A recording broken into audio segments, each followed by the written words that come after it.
Eicher Motors यानी royal Enfield बनाने वाली कंपनी, उसके स्टॉक में हाल ही में एक गिरावट देखी गई। ओके। तो आज हम इसी के पीछे के जो कारण हैं उनको समझने की कोशिश करेंगे। जी। और जो जानकारी हमारे पास है वो कई अलग अलग वजहों की तरफ इशारा कर रही है। हाँ, कहानी सीधी नहीं है। बिल्कुल। हम्म। तो सबसे पहली और मतलब जो सबसे सीधी वजह लगती है वो है अक्टूबर 2025 के बिक्री के आंकड़े। रॉयल एनफील्ड की कुल बिक्री में साल दर साल 8% की बढ़ोतरी तो हुई, पर बाजार फिर भी खुश नहीं था। ये थोड़ा अजीब है ना, बिक्री बढ़ी पर स्टॉक गिर गया। बिल्कुल, और यहीं पर मतलब शेयर बाजार का असली खेल शुरू होता है। ये सिर्फ आंकड़ों का नहीं, उम्मीदों का खेल है। 8% की बढ़ोतरी सुनने में अच्छी लगती है, लेकिन जो बाजार है वो इससे कहीं ज्यादा की उम्मीद लगाए बैठा था। अच्छा। तो जब नतीजे उम्मीद से थोड़े हल्के रह जाते हैं तो अच्छी खबर भी एक तरह से बुरी खबर बन जाती है। खासकर घरेलू बाजार में जो रफ्तार दिखनी चाहिए थी वो नहीं दिखी। वाह, तो मतलब ये सिर्फ उम्मीदों का खेल था। लेकिन क्या सिर्फ यही एक वजह है? मैंने सुना है कि मैदान में कुछ नए खिलाड़ी भी आ गए। ये तो बस एक चिंगारी थी। असल में रॉयल एनफील्ड जिस 350cc प्लस सेगमेंट में आप देखिए दशकों से राज कर दिया ही है। हाँ, कोई था ही नहीं टक्कर में। कोई नहीं था।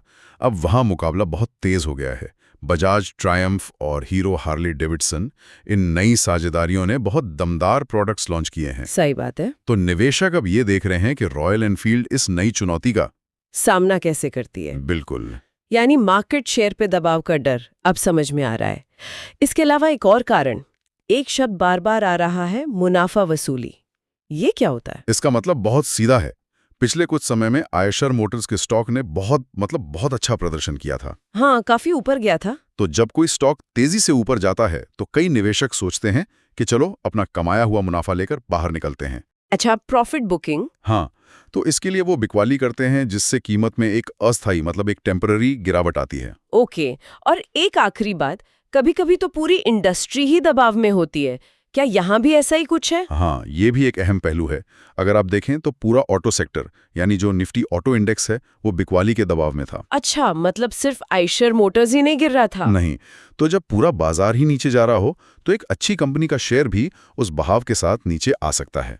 तो कुल मिलाकर ये गिरावट किसी एक बड़ी गड़बड़ी का संकेत नहीं है। बिल्कुल नहीं। बल्कि ये कई छोटी छोटी चीजों का एक मिला जुला असर है। जैसे उम्मीद से थोड़ी कम बिक्री, बढ़ते कंपटीशन का डर और निवेशकों द्वारा मुनाफा वसूलना, और ऊपर से पूरे ऑटो सेक्टर का दबाव। अगर हम इन सब बिंदुओं को जोड़कर देखें तो कहानी एकदम साफ हो जाती है।